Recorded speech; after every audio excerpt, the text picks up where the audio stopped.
بسم اللہ الرحمن الرحیم۔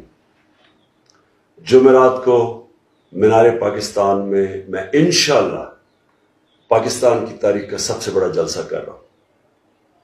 یہ جلسہ میں کیوں کر رہا ہوں؟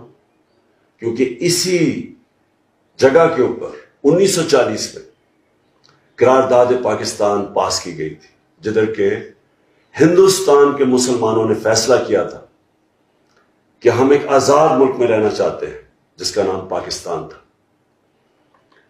میں آج اب سب کو اس لیے اسی جگہ پہ اپنی حقیقی آزادی کی جنگ لڑنے کے لیے بلا رہا ہوں، کیونکہ ہمارے اوپر ایک بیرونی سازش کے تحت اپنے غلاموں کو، جو کہ پاکستان کے کرپٹ ترین لوگ ہیں، ہمارے اوپر ان کو مسلط کیا جا رہا ہے۔ ہمارا ملک جب بنا تھا تو اس کا نعرہ تھا لا الہ الا اللہ، جس کا مطلب ہے